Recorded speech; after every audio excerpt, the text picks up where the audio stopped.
Fala, Opa, Fábio, Pedro. tudo certo? Beleza, tudo tranquilo. Agora Estamos todo mundo em aí, casa, né?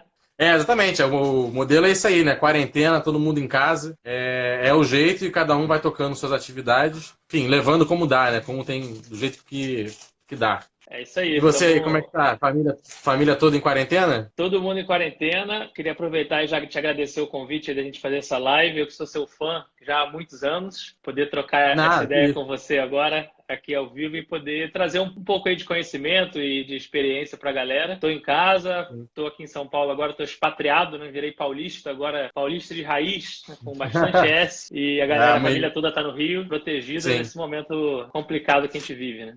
Tá fazendo a quarentena sozinho, então? Tô com a minha Ou esposa, eu e minha com a esposa. esposa? E cada vez mais cariocas indo para São Paulo, né? Uma das coisas que, inclusive, a gente tem lamentado muito aqui no Rio de Janeiro, a decadência que a cidade vem sofrendo, que leva que boas empresas e boas pessoas acabem indo para São Paulo e outras cidades, porque, infelizmente, enfim, as pessoas têm que levar a sua vida adiante, não vão recusar boas propostas profissionais, mais segurança, mais qualidade de vida, e saindo do Rio de Janeiro, isso é uma das coisas que a gente quer mudar. Pois é, eu comecei a empreender em 2011 no Rio, mas mesmo assim, a partir do meados de 2011, eu já passava pelo menos semana sim, semana não, 3 dias numa semana, depois semana sim, depois ficava uma semana sem ir, mas não tinha como passar pelo menos um mês sem passar 3 dias em São Paulo, que é onde está o centro econômico, os clientes. Então, realmente, o Rio ainda devendo muito em vários aspectos. Hoje o que eu vejo mais é exatamente essa progressão que você pontua. Quem vai crescendo na carreira, vai conseguindo espaço, vai conseguindo cliente, começa a dar pelo menos uns pontos em São Paulo, né? Vai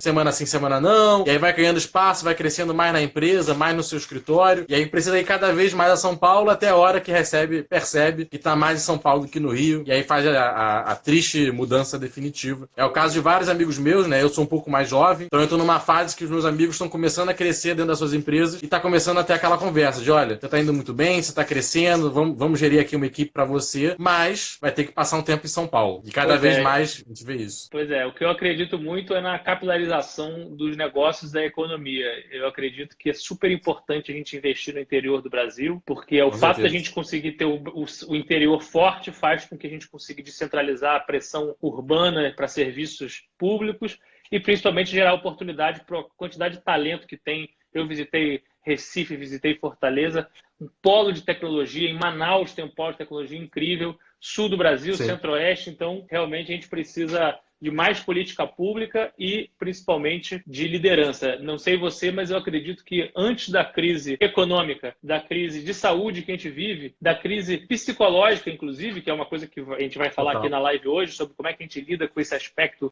de inteligência emocional, de dificuldade de lidar com a Sim. quarentena, na minha visão tem uma crise que é a mãe de todas as crises, que é a crise de liderança. Ou seja, os líderes Perfeito. mundiais nos colocaram nessa dificuldade que nós estamos hoje e que droga, né? Que olha o que a gente fez com a gente, né? Ter esse tipo de liderança no Sim. mundo, Estados Unidos, China, no próprio Brasil, em todos os âmbitos, né? No âmbito municipal, estadual, federal, e que não conseguiram fazer a prevenção disso tudo. Ou seja, a gente precisa de líderes melhores, até por isso que eu criei treinamentos de liderança, dou aula de liderança, porque eu pretendo dar minha pequena contribuição para formar líderes melhores ao nosso redor. Perfeito, galera. Inclusive, o Vabo está aqui já adiantando o motivo de eu tê-lo convidado para essa live.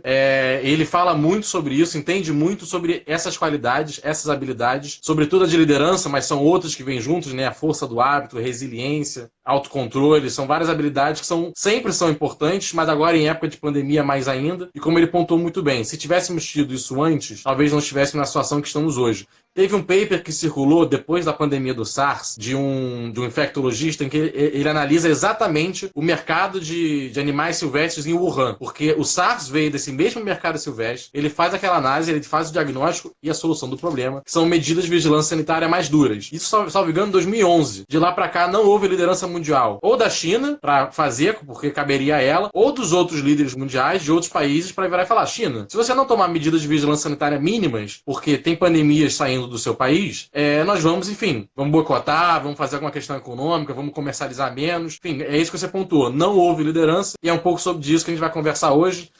Inclusive, uma das pessoas que é sempre muito próxima a você, nos seus cursos, é uma das maiores referências de todo mundo no Brasil de liderança, que é o Bernardinho, né? É verdade. Eu tive a oportunidade e a honra de dar aula junto com ele na PUC do Rio. Nós estávamos dando aula juntos, mas eu brincava que eu era o aluno número 1. Então, e é impressionante como é que ele é uma pessoa super humilde, simples. Primeiro a chegar, último a sair, passava a leitura, ele lia tudo, comentava tudo. Então, a questão da disciplina, da resiliência, trabalho em equipe, que a gente conhece ele é reconhecido por isso, eu consegui ver na prática. Eu e os alunos que também tiveram a honra de tê-lo como professor. Então, poder compartilhar com vocês hoje aqui na live um pouco desse aprendizado que nós tivemos.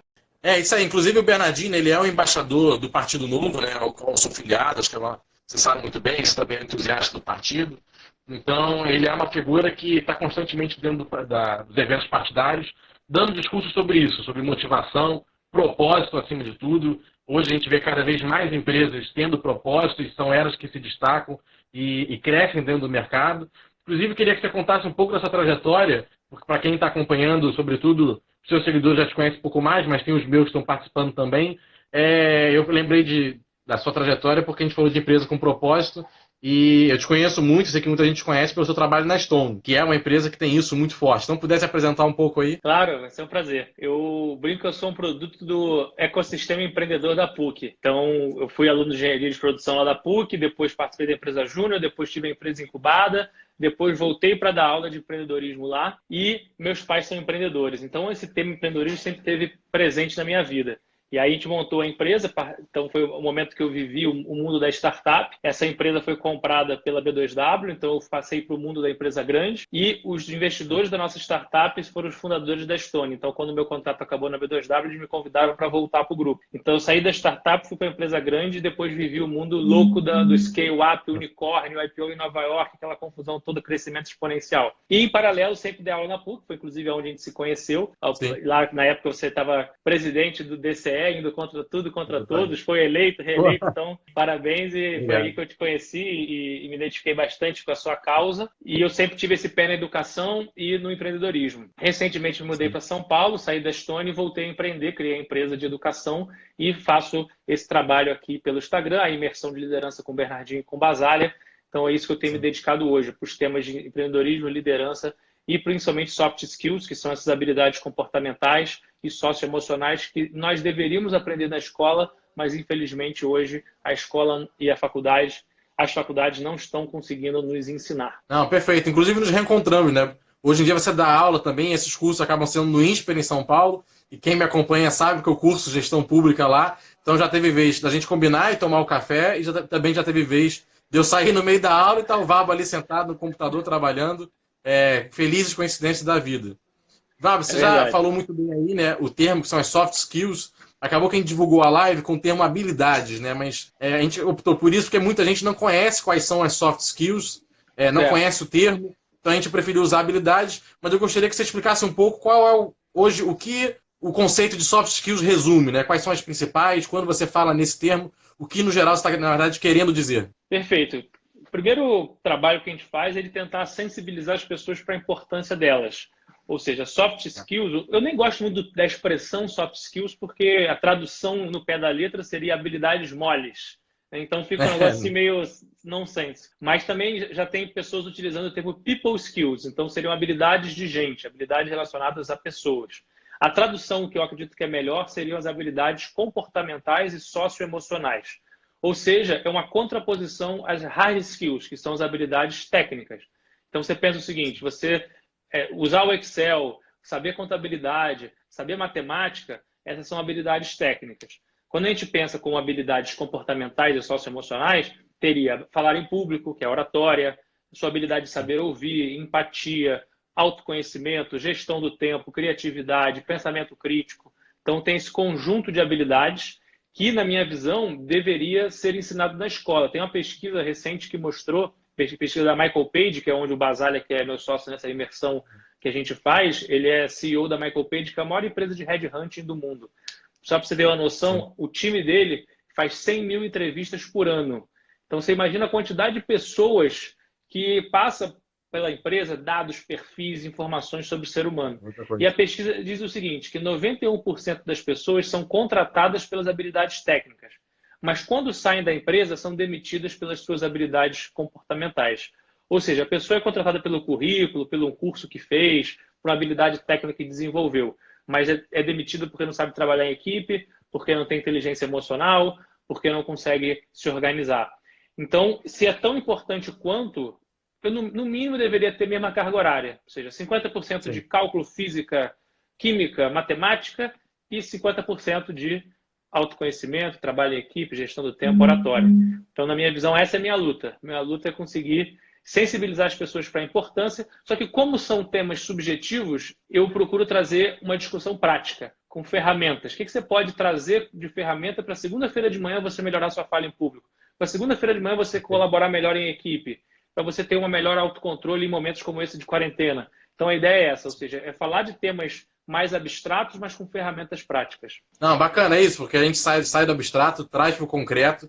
A gente sabe, inclusive, que esse é um método de aprendizado muito importante, né? Se a gente ficar só na teoria, a coisa não evolui.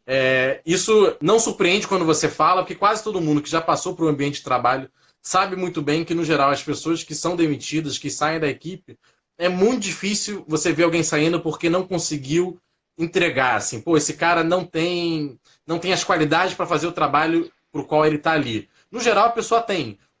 Só que o que acontece? Ela não consegue trabalhar em equipe, então a equipe reclama que é uma pessoa muito difícil, é uma pessoa muito reclamona, é uma pessoa que, curiosamente, sempre está divergindo e sempre que diverge vai bater com a cabeça até enfim, infernizar o grupo para conseguir mudar de ideia. Quem já passou por ambiente de trabalho sabe que é exatamente isso que acontece. Então, apesar de não surpreender, o que surpreende é o que você falou, nós não termos essa carga horária, nem no ensino médio, onde eu acho que já seria super válido a gente começar, e mais absurdo ainda, não temos nas universidades. Hoje o que a gente vê, às vezes, são eletivas, inclusive as eletivas de empreendedorismo dentro da PUC são muito voltadas para isso, e outro lado também são iniciativa dos próprios alunos. Hoje tem proliferado muito, não sei se tem acompanhado, clubes de debates. O da PUC Legal. tem um muito organizado, o FRJ tem um também super organizado, participam de competições estaduais, competições nacionais. E é isso, o aluno que percebe que a oratória é importante, que o debate é importante, debate construtivo é importante, vê que não tem uma grade, não tem um currículo formal e começa a montar iniciativas para suprir essa demanda. Então é isso aí, é golaço, mas a gente não pode depender que os alunos corram atrás por conta própria. É excelente, mas cabe aos professores, às universidades também oferecerem isso na sua grade. Pois é, e o que eu tenho observado muito, por exemplo, o caso de oratória. Eu começo a aula de oratória dizendo, pessoal, quem aqui já fez algum curso de oratória? Aí uma turma de 40, 50 alunos, sempre tem uns 2 ou 3 que levantam o braço dizendo que já fizeram alguma aula de oratória. Beleza, e quem aqui já fez alguma apresentação em público na vida? 100%. Então, 100% das pessoas que estão assistindo nossa live aqui, com certeza já fizeram alguma apresentação em público. Trabalho, faculdade, alguma coisa que teve que se expor. Ou pelo menos falar com um grupo de pessoas. Então, como é que pode que ninguém nunca ensinou isso para as pessoas? Melhores práticas de se falar em público. Então, isso realmente é preocupante. E na minha visão, deveria começar até no ensino fundamental. Até na educação infantil já dá para você... Na educação infantil até tem um pouco mais, né? Questão de criatividade, desenho e tudo mais. Depois entra no ensino fundamental, tem a lógica do vestibular. A lógica do vestibular acaba atrapalhando muito você desenvolver o cidadão, a pessoa, e não só o conteúdo específico da prova. Perfeito. Inclusive o Pedro Pirim acabou de comentar aqui, né, que é outra fera aí do empreendedorismo Grande do ecossistema do Rio de Janeiro, comentando isso aí, empreendedorismo não deveria ser uma eletiva, deveria ser uma obrigatória em todos os cursos, que são várias habilidades envolvidas. E aí tem gente que pensa, mas eu sou advogado, eu não empreendo, eu não preciso ter isso. E aí o cara vai fazer uma apresentação para o cliente, vai fazer uma apresentação dentro do escritório, do trabalho que ele fez, de como está indo, e aí se enrola, gagueja, não faz uma apresentação boa, não percebe que não conquista o cliente ou não conquista o apoio dos sócios que estão acima dele para fazer com que aquele projeto vá adiante, e não percebe onde errou. Errou aí. Faltou oratória, faltou uma capacidade de apresentação das suas ideias. Total. Enfim, faltou muita coisa, que são os pontos que nós vamos abordar aqui hoje. Você que é advogado, né, sabe bem disso. Dá para quebrar essa tese dos advogados muito facilmente. Você tem que falar em público porque tem que defender a tese, tem que influenciar as pessoas, em especial o juiz e todo esse aparato jurídico, para conseguir convencer dos seus projetos. Tem que trabalhar em equipe, né? O advogado tem equipe, tem que saber, ou seja, todos os soft skills associados à advocacia, ao direito, estão presentes. Então, e outra coisa, o dono do escritório tem que gerir o escritório, tem que liderar o time. Logo, e é muito difícil uma peça, né? Uma petição ser feita só por uma pessoa. No geral, você tem pelo menos 2 pessoas ali fazendo, ou fazendo em conjunto, ou uma faz e outra revisa. Isso é o padrão, isso aí é trabalho em equipe. Eu pontuei exatamente os advogados, eu acho muito curioso, né? Os advogados se consideram fora do mundo do empreendedorismo. Tipo, o cara é dono de um escritório, ele é sócio de um escritório, ele não se vê como um administrador-gestor. Não, eu sou advogado. O cara gera uma equipe de 30 pessoas, tem contabilidade, jurídico interno, tem uma pancada de coisa como se fosse uma empresa como qualquer outra, porque mas ele não se coloca como um empreendedor, como um empresário. E falta um pouco dessa mentalidade. Assim, são algumas profissões liberais que não se veem como gestores da sua própria, enfim, da empresa.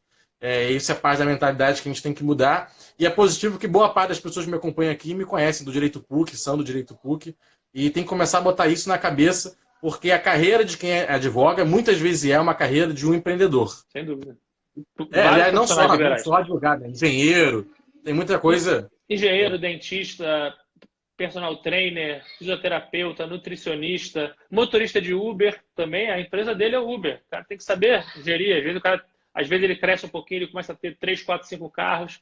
Tudo isso são habilidades fundamentais para que ele possa ser um profissional melhor e, consequentemente, atingir seus resultados. Perfeito. Você falou aí, a gente falou bastante de liderança, de oratória, de trabalho em equipe. Tem outras habilidades que você pontua hoje que são muito importantes. Eu vejo muita gente falando daquela questão do antifrágil, né, da resiliência. Até daqui a pouco a gente entra um pouco na questão do livro do Taleb, que é um clássico. Mas tem outras habilidades aí que você elenca, além dessas? Sim. Eu até, quando me perguntam qual é o top 3 das habilidades socioemocionais e comportamentais, top 3 dos soft skills, eu costumo dizer que tem a top 0, que é a primeira que não tem discussão, que até nem entra no top 3 porque é tão importante que nem entra, que é ética. Ou seja, é uma habilidade, você pode se desenvolver. Não tem esse negócio, a pessoa é ética ou não é ética. Existe uma gradação. E a gente trabalhar esse conceito ético para poder, inclusive, melhorar nossa sociedade em termos de honestidade, integridade, ainda mais no campo da gestão pública, eu considero fundamental. Então, ética é 0. Aí você tem as top 3, top 5, top 10, aí fica difícil ver quais são as mais importantes. Mas eu diria, sem dúvida, que autoconhecimento é muito importante. Você saber como você reage, quais são as suas habilidades, o que você gosta, o que você não gosta, o que você pretende se desenvolver. Então, qual ambiente que você se sente bem, qual ambiente você não se sente bem, que você vai ter que fazer um pouco mais de esforço para se sentir bem. Então, autoconhecimento eu acho importante. Resiliência, eu acredito que nos dias atuais é super importante também, que está conectado com antifragilidade, está conectado com inteligência emocional, ou seja, seria resiliência / inteligência emocional. Trabalho em equipe, colaboração, super importante.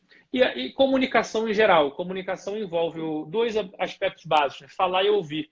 Então, todo mundo quer fazer curso de oratória. Eu, inclusive, tenho curso de oratória. Convido todo mundo, quem quiser conhecer mais. Só que eu montei um outro curso também, que é o curso de escutatória, que é o curso em que eu vou te ensinar a ouvir, não só a falar. A capacidade, a gente tem 2 ouvidos e uma boca, né? Isso é básico. Velho, nossa avó falava isso pra gente.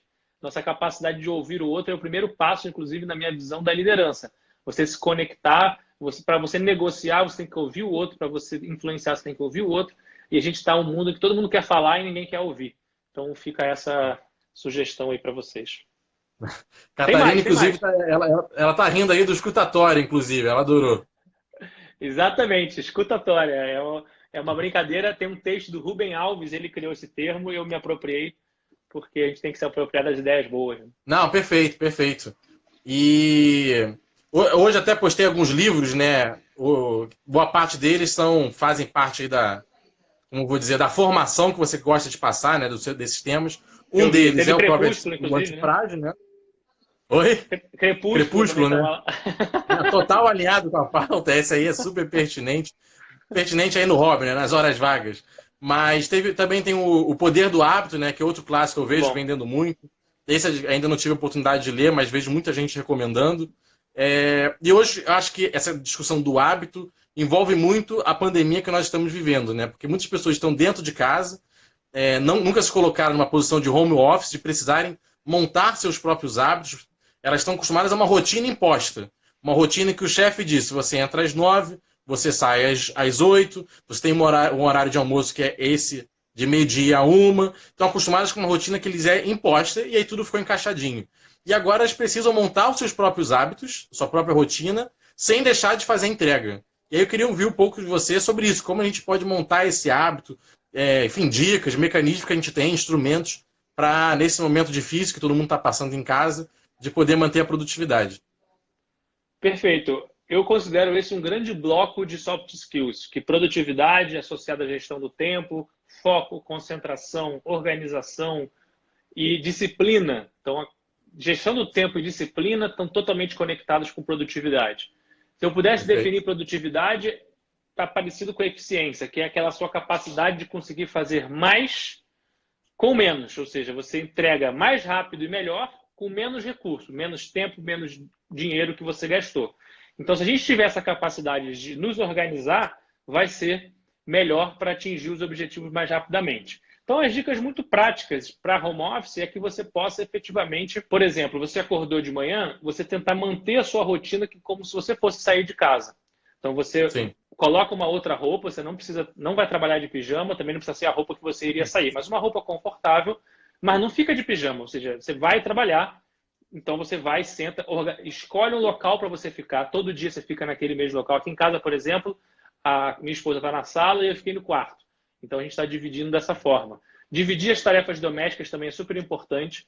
Eu acredito muito nessa divisão com o parceiro, ou seja, eu não me sinto que eu estou ajudando ela. O homem não deveria ajudar a esposa, deveria nós somos Perfeito. corresponsáveis. Então eu lavo a louça e a roupa, ela vai lá e limpa a casa e faz a comida, porque nós dividimos dessa forma. A gente pode também Sim. organizar de outra maneira. Uma sugestão que eu dou também é que normalmente a gente perde 2 horas por dia no deslocamento. 1 hora para ir, 1 hora para voltar, normalmente. Usar essas 2 horas que nós não estamos perdendo no trânsito para estudar. Então eu estaria no trânsito, então vamos estudar. Qual é o livro? Qual é o curso? Qual é o podcast? Qual é o vídeo que você quer dedicar para estudar?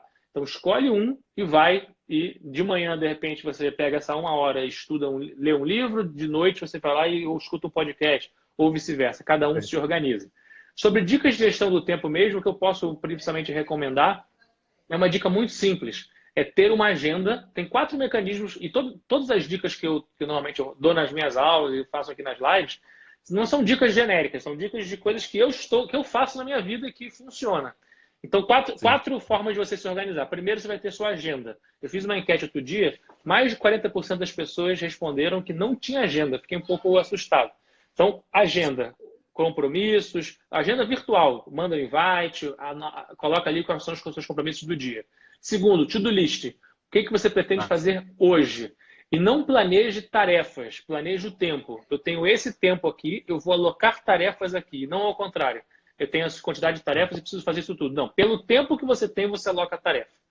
Terceiro, backlog, ou seja, são atividades que você precisa fazer, mas você não vai fazer hoje ou não está na ordem do dia. Então, você vai puxar para o seu to-do list a partir do backlog. E a quarta lista são os projetos futuros. São atividades que você pretende fazer um dia e você de vez em quando dá uma olhada lá para ver se chegou a hora, mas você deixa anotado ali. Isso são coisas que eu faço e que eu recomendo que a galera faça também. Pô, Goulart, já ajuda demais aí. Inclusive a questão, eu sempre fiz um to-do list, mas nunca pelo tempo, sempre fui pelas tarefas também. Então bacana a dica aí para já começar a fazer essa inversão. Tem aqui uma pergunta do Leonardo Novaes, que é: Pedro e Vabo, como tentar implementar esses ensinamentos já na base educacional municipal? Vocês acham que com isso teríamos uma geração de profissionais melhores? Eu vou deixar para você responder a primeira pergunta. Esse segundo ponto, curiosamente, já tinha anotado aqui. De tudo que eu venho ouvindo, inclusive, galera, é muito importante essa questão das soft skills ou outros termos que a gente queira usar, mas essas habilidades todas são muito importantes porque a gente vê cada vez mais a automatização do mercado de trabalho. Né? Tudo que é feito de forma repetitiva é muito provável que venha a ser mecanizado. E olha, gente, boa parte das petições também são repetitivas, assim. Muda muito pouco entre elas e até esse trabalho do advogado também vai ser, daqui a pouco tem um robô que vai estar fazendo. Onde está o grande diferencial do ser humano? No que é humano.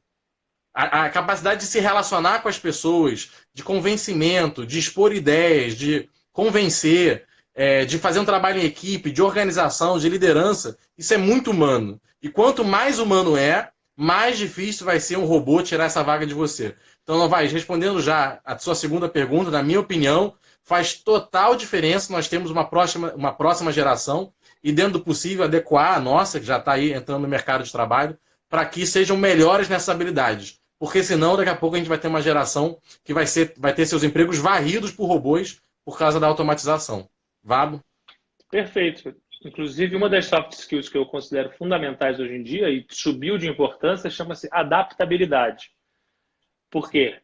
Durante muito tempo, o nosso sistema educacional privilegia o QI, que é a questão do coeficiente intelectual, que é a questão da lógica, que são as hard skills. Aí depois o Sim. pessoal criou o QE, que é o coeficiente emocional, porque isso está drivando, está direcionando mais a performance das pessoas por conta da falta de inteligência emocional. E agora tem um novo Q, que é o QA, que é o seu coeficiente de habilidade, que é a sua capacidade de aprender, desaprender e reaprender algo que seja novo. Isso que você acabou de contar agora chama-se paradoxo de Moravec. Não sei se você já ouviu falar. Paradoxo de Moravec. Esse paradoxo diz o seguinte: aquilo que era fácil virou difícil, o que era difícil virou fácil. Ou seja, aquilo que é super difícil para o ser humano, fazer cálculo complexo, fazer um monte de o processamento computacional veio e transformou em algo muito fácil. Por exemplo, petição. Sim. Coisas repetitivas, a máquina vai ser muito mais eficiente do que o advogado, vai ser muito mais eficiente do que qualquer outro profissional.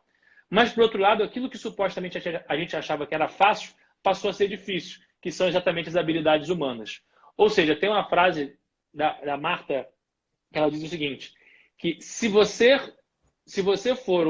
já é um robô, você é um humano-robô, então o robô vai roubar seu emprego. Agora, se você é um humano-humano, pode ser que você tenha chance. Então, o paradoxo de Moravec é exatamente essa capacidade. Sabe quando você vai abrir a porta de casa e você dá aquele jeitinho, puxa para cima, puxa para baixo, tenta virar aqui e você acha a forma certa de abrir a porta? Um robô jamais conseguiria dar esse jeitinho de abrir a porta, essa flexibilidade de abrir a porta. Mas se a porta estiver perfeita, o robô ele vai abrir mais rápido que você infinitas vezes. Então, esse é o paradoxo Moravec, é a capacidade nossa de se adaptar. E aí, respondendo a segunda parte da pergunta do Leonardo, eu vou abrir aqui o meu coração para vocês, que eu tenho o mesmo sonho que o Pedro tem. Pelo que o Pedro me conta, eu acredito que é o mesmo sonho. Eu tenho um grande sonho de conseguir fazer com que a gestão pública, de contribuir para que a gestão pública seja eficiente, e a base de tudo, onde tudo vai começar, é a educação. E foi por isso, inclusive, que eu comecei a empreender, porque eu pensei, como que eu consigo levar aquilo que eu trabalho dentro de sala de aula para mais gente? Aí eu pensei, para dar um tiro de canhão, só tem duas possibilidades. Ou vai ser pela gestão pública, pela política, ou vai ser pelas redes sociais. Como eu achei que eu não tenho tanta coragem quanto o Pedro para trabalhar na gestão pública, eu achei melhor ir pelas redes sociais. Então, hoje eu dou essa contribuição. Sem dúvida nenhuma, nós precisamos mudar o sistema educacional brasileiro, mundial, mas falando especificamente do Brasil. Não dá mais para você ensinar química orgânica, biologia da botânica, da dicotiledônia, as coordenadas assindéticas do português, a química. Não dá, não dá. Mitocôndrias. Mitocôndrias. Você tem que dar uma visão ampla, sem dúvida. Mas você entrar no ínfimo do detalhe da reprodução assexuada dos fungos, isso não há a menor necessidade, é completamente inútil para 99,9%. Se você for um biólogo que você vai trabalhar com isso, tudo bem, depois você vai aprender isso. Então, temos que pegar essa carga horária e enxugar, e o tempo que sobrar dessa carga horária do detalhe, entrar com essas habilidades sociocomportamentais. Por exemplo, todas essas que a gente falou aqui.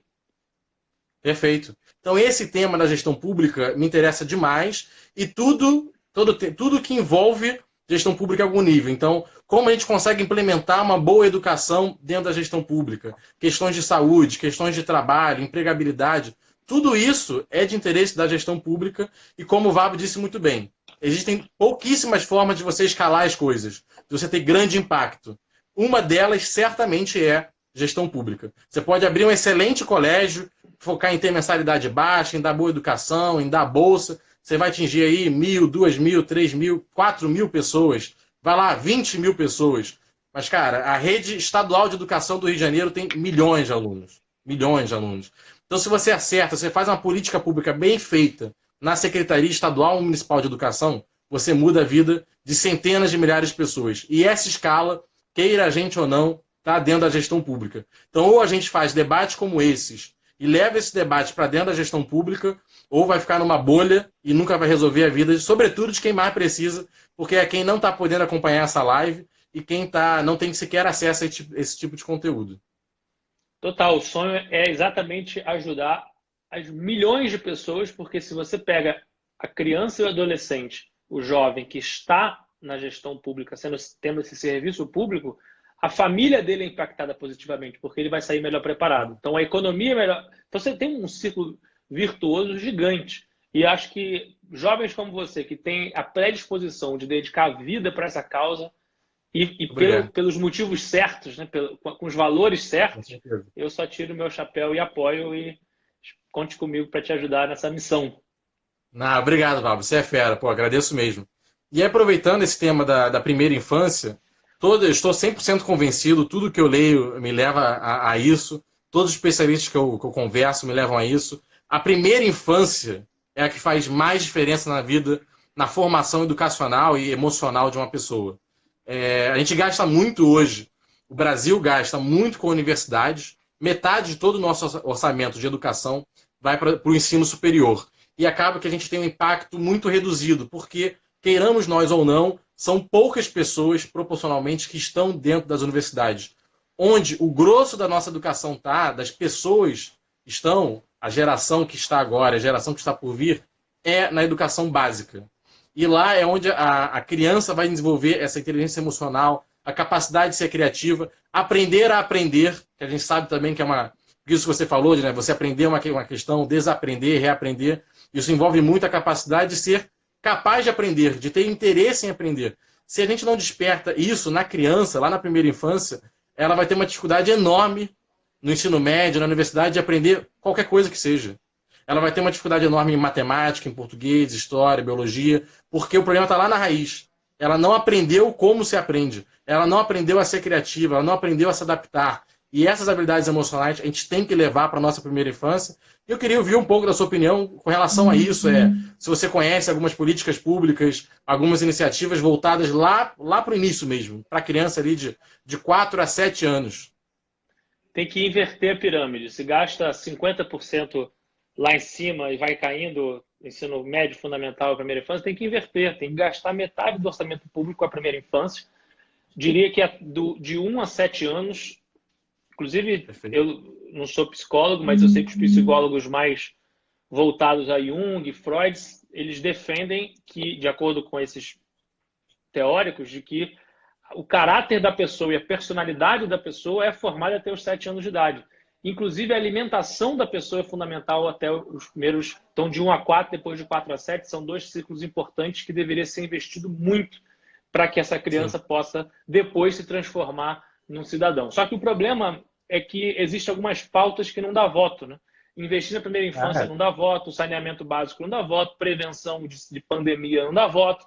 Eu prefiro gastar aquilo que vai me dar voto. E aí a gente vai nesse ciclo vicioso, né? Ao invés de entrar no virtuoso, vai no vicioso e não funciona. Então, eu não sou especialista nesse tema, falo muito de orelhada, mas pelo que eu observo, na minha visão, a gente precisa cada vez mais investir nessa primeira infância. Também não conheço profundamente algumas iniciativas. O que eu sei é que tem alguns países que têm conseguido enfrentar isso. Acho que hoje em dia a principal benchmark de educação é a Finlândia, que conseguiu reconfigurar completo. Falou-se muitos anos da Coreia, mas a Coreia ela fez uma revolução educacional, mas ainda muito baseada em hard skill, que os alunos praticamente não podem abrir a boca em sala de aula. Muito pouco colaborativo. Sim. Mas pelo menos estão tendo aula. Beleza.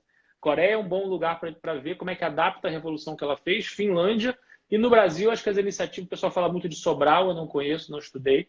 Mas, sem dúvida, acho que a gente precisava pegar os benchmarks internacionais e tentar finalmente dar uma prioridade absoluta para a educação. E aí, depois, a gente vê os outros itens. Aí, naturalmente, tem outras prioridades, mas acho que a educação deveria estar, pelo menos, no top 3. Perfeito. Inclusive, estou lendo aqui alguns comentários, né? A Catarina comentando, o Paulinho, o Rodrigo Rezende, Perim, Dario, são várias pessoas aqui do ecossistema carioca. O Rodrigo é irmão do Bernardinho, que a gente falou aqui mais cedo, é presidente do diretório do partido aqui na cidade.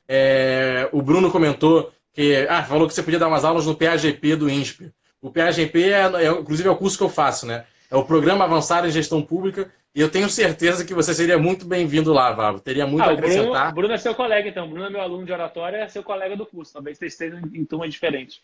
Eu acho que a gente está em cursos diferentes, mas é exatamente esse curso que eu faço, que é o PAGP. E boa parte dessas skills são muito importantes dentro também da gestão pública. Porque isso que você falou, o vestibular, ele enviesa muito o ensino. para as hard skills? Parte porque, enfim, acho que a gente ainda não entrou numa reflexão profunda com relação à revisão do nosso sistema educacional, mas também porque é mais fácil você mensurar essas habilidades. Como é que você vai colocar soft skill no vestibular, no Enem? Como é que você vai analisar essas capacidades? Eu acho que hoje elas são muito mais difíceis de medir, e isso faz com que você acaba tendo a opção de medir apenas as hard skills. Isso influencia tanto no vestibular que as pessoas...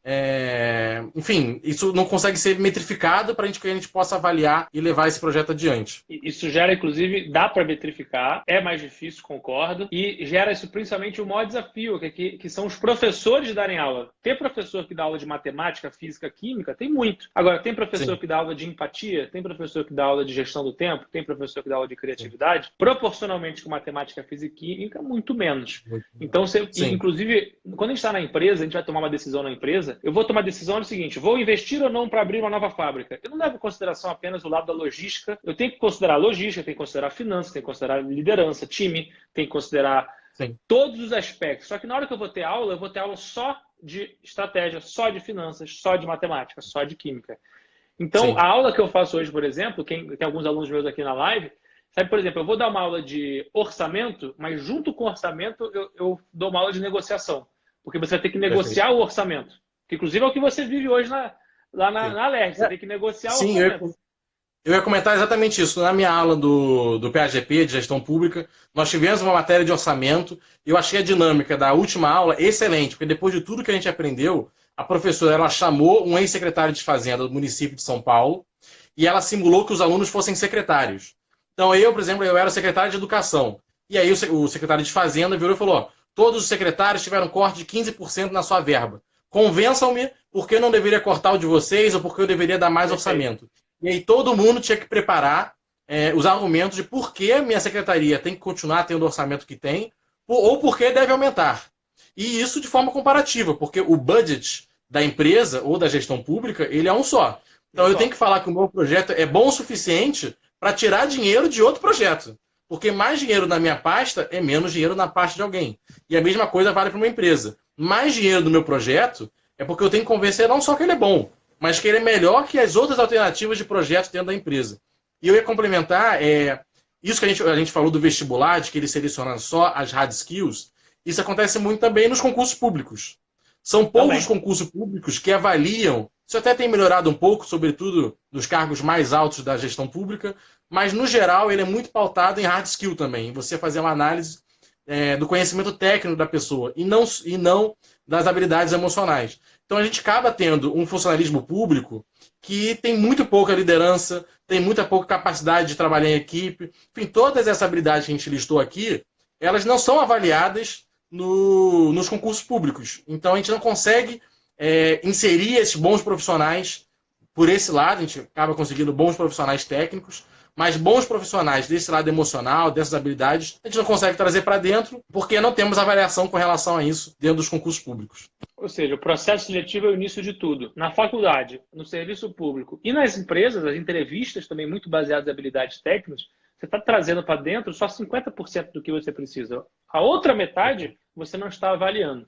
E aí, sobre a sua aula que você considerou, é o melhor tipo de aula, porque ela é uma aula de simulação realística. Esse é o termo técnico, ou seja, você está trazendo uma simulação, você está trazendo uma situação da vida real para dentro da sala de aula. E você está expondo os alunos para sentar na cadeira e falar, beleza, o que você faria então se você tivesse o chapéu de secretária de educação? E não é só a professora lá falando.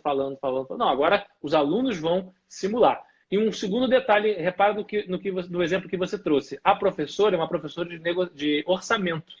Ela precisou trazer um segundo professor, que por acaso foi secretário, mas poderia ser um professor que não fosse... Aliás, esse é o melhor caso de professor, inclusive, a pessoa que viveu a experiência e tem a didática para transmitir em sala de aula, mas foram dois professores. Esse é um dilema também de implantar soft skills.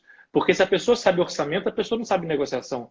Se a pessoa sabe finanças, a pessoa não sabe trabalhar em equipe. Se a pessoa sabe cálculo, a pessoa não vai saber empatia. Então você vai acabar tendo que ter essa situação de ter dois professores, o que dobra o custo, enfim, aí começam os problemas. Mas, sem dúvida, o elefante está na sala. Existe esse elefante aqui na sala.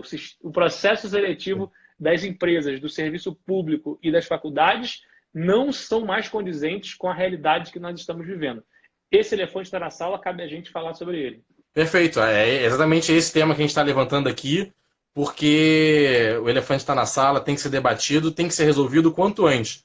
Porque o mundo, assim como o budget que a gente quer dentro da empresa para o nosso projeto, dentro do poder público, ele é comparativo, que tem que ser melhor que os outros projetos, a economia mundial também funciona assim. Ou seja, o Brasil não basta ele melhorar um pouco para ele crescer. Se ele melhorar um pouco, mas os outros países melhorarem mais, a nossa economia perde força frente às outras. Então a gente tem que entender também a urgência das reformas. Não só a reforma hoje que a gente discute, a reforma administrativa, tributária, mas, por exemplo, a reforma do nosso sistema educacional. Porque não adianta a gente andar devagar achando, mas pelo menos está andando. A gente tem que andar, no mínimo, no mesmo passo que os outros países. Idealmente, mais rápido. Porque como o Brasil, infelizmente, está para trás, e é uma realidade, o Brasil hoje está para trás a nível educacional, as posições do Brasil no IDEB, em todas as avaliações internacionais, com toda sinceridade, opinião, a palavra pode ser forte, tudo mais, mas é pífio, pífio. O desempenho do nosso sistema educacional é pífio. E a pessoa vai pensar, mas eu estudei no ensino em escola particular, então eu estou a salvo disso. Olha só, o melhor quarto do ensino privado brasileiro, ou seja, os 25% de estudantes, os melhores 25% que estão na rede privada do Brasil, os melhores 25% da rede privada do Brasil, se igualam aos 25% pior do ensino público da Coreia do Sul. Esse é o nível. Então, às vezes, a gente pensa, né, tá nessa bolha da classe média, da classe alta, pensando, não, mas pelo menos eu estou na escola particular, meus filhos estão a salvo. Triste dizer, mas não estão. Porque a maior parte das escolas particulares brasileiras perdem por muito para a maioria das escolas mundo afora, do mundo desenvolvido. Que é o mundo que a gente tem que se aproximar, tem que se igualar e tem que passar. Porque é isso, a nossa economia tem que crescer, mas tem que crescer mais rápido que as outras para a gente poder superar aí a desigualdade, fome, miséria, todos os problemas que a gente sabe muito bem que o Brasil tem. Só vamos melhorar a distribuição de renda, justiça social, diminuir miséria com educação, com mais produtividade e vamos olhar a Coreia do Sul e Finlândia. Tem o Papo de Jacaré aqui, ó, falou, até os 7 anos, segundo a neurociência, é onde o cérebro enraiza os caminhos neuronais. Então, sim, somos uma esponja até os 7 anos. Isso, inclusive, mostra que se uma criança aprender idiomas até o sétimo ano de idade, não tem sotaque. É quando as cordas vocais estão se formando ainda. Então, eu já vi criança que aprende português, inglês e espanhol tudo ao mesmo tempo até os 7 anos. Fala como se fosse nativo. Depois, é incrível. A gente vai ficando velho e a gente começa a falar com sotaque, né? Não tem jeito. Obrigado aí, Papo de Jacaré, pela contribuição. Sim. Não, bacana. É isso mesmo. E como ele falou, a gente é uma esponja de verdade, porque às vezes a criança não tem nem aula. É uma época que até a mimética, né, a gente copiar, o nosso cérebro nessa época está se desenvolvendo tão forte, tão rápido, de uma forma tão intensa, que só da gente observar, a gente consegue aprender a língua. É incrível. A gente já se imaginou com 14 anos, 15 anos, observando pessoas conversando em outra língua e sendo capazes de aprender aquela língua sem o mínimo de aula, sem o mínimo de didática. É uma época que realmente tudo que nós observamos no mundo ao nosso redor é muito copiado. Inclusive, por isso se fala muito dos pais sempre terem uma preocupação muito grande do que eles fazem na frente dos filhos. Porque eles vão observar, eles vão copiar, eles vão botar aquilo dentro da cabeça e depois para tirar é um sacrifício enorme. Porque é isso, é esponja. Ele está absorvendo, está colocando para dentro. Pois é, queria aproveitar e falar de um outro elefante, ou seja, a gente falou de um elefante aqui, sistema educacional, a falta de soft skill, queria falar de outro elefante também que está sendo pouco falado, que é o elefante da falta de inteligência emocional. A questão do autocontrole, que na quarentena aparece muito, ou seja, vai ter a crise econômica, já está tendo a crise econômica, já está tendo a crise de saúde, essas duas aparecem muito claramente. Hospitais lotados, crise de saúde, empresas fechadas, crise econômica, mas tem uma que não aparece e aí ninguém fala.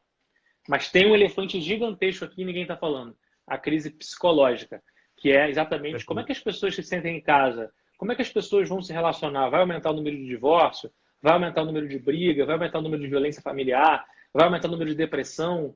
Então, isso é um ponto fundamental. Inclusive, essa questão da inteligência artificial, que nós vamos perder emprego para os robôs e tal. Eu acho que, sim, vai haver empregos perdidos, mas cabe a nós conseguir migrar e adaptar essas pessoas para a nova realidade. Eu acredito que a gente vai perder muito mais empregos para a falta de inteligência emocional do que para a inteligência artificial. Ou seja, tem uma estatística que mostra qual é o percentual de pessoas diagnosticadas com ansiedade no mundo.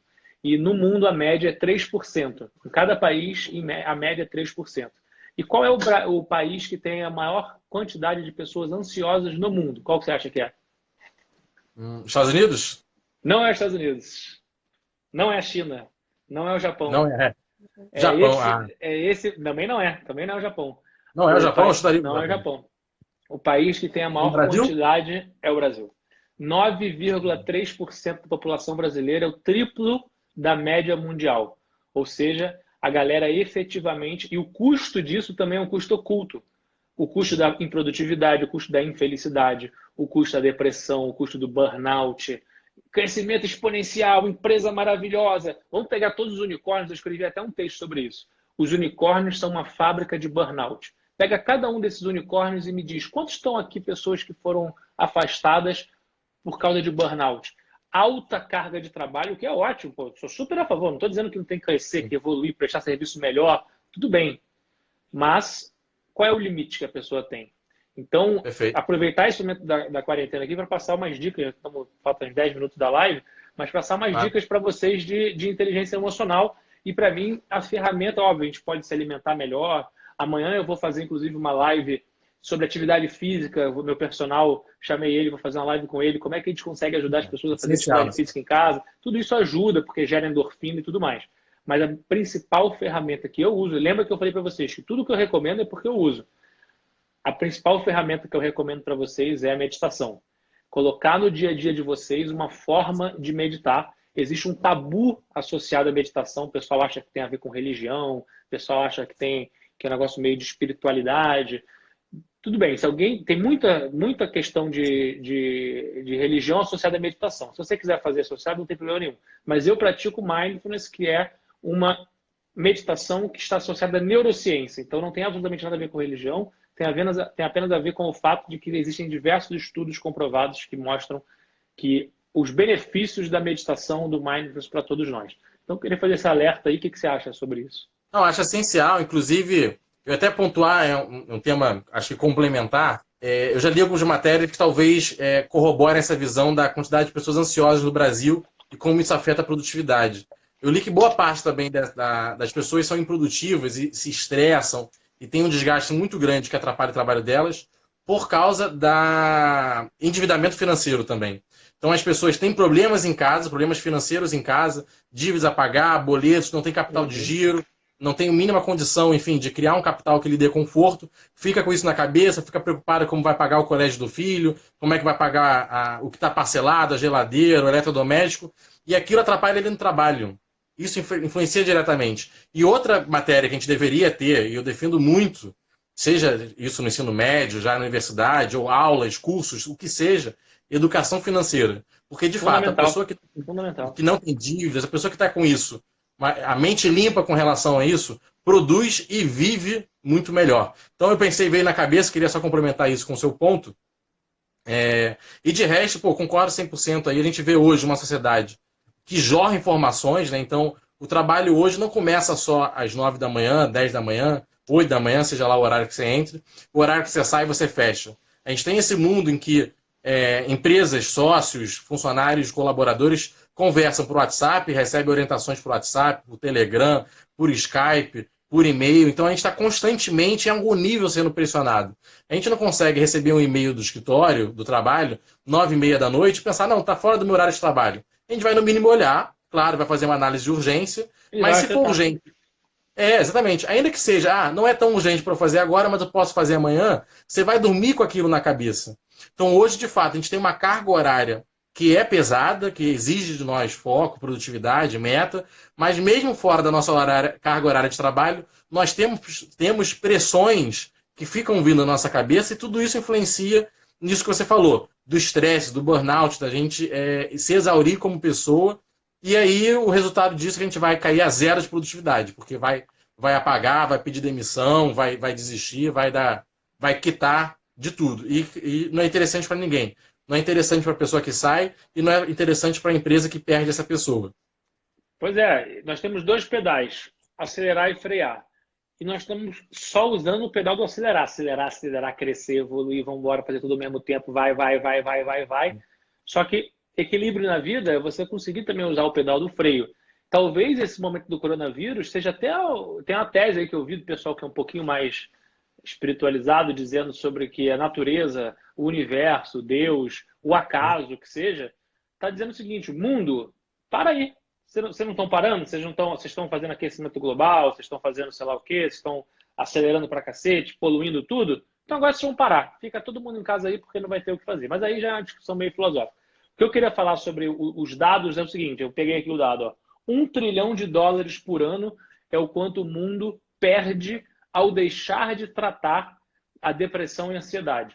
Então, se nós conseguíssemos identificar de que a pessoa não está, é besteira, é bobeira, para de mimimi, não é nada disso. Não, a pessoa está com depressão. Se a pessoa tivesse com a perna quebrada, ninguém ia falar que a pessoa está de mimimi, porque ela consegue ver. É um hard skill, né? A perna é um hard skill. Só que o software, a pessoa não consegue ver. A pessoa tá com a perna, não está com a perna quebrada, mas é o equivalente da perna quebrada na mente. E aí fala, para de mimimi, nada a ver, não sei o quê. Não. A pessoa precisa de um tratamento, assim como ela precisa tratar a perna quebrada dela.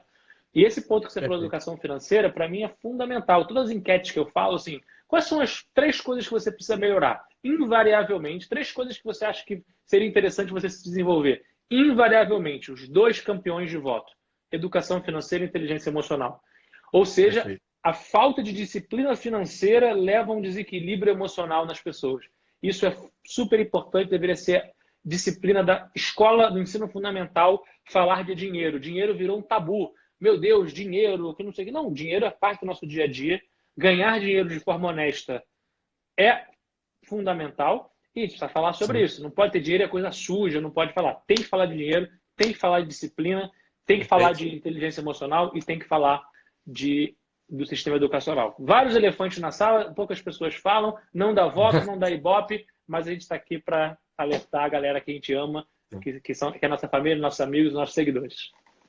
Perfeito. Essa, inclusive eu mesmo, enfim, virei a fazer campanha, já fiz outras, sou envolvido nessa questão de política.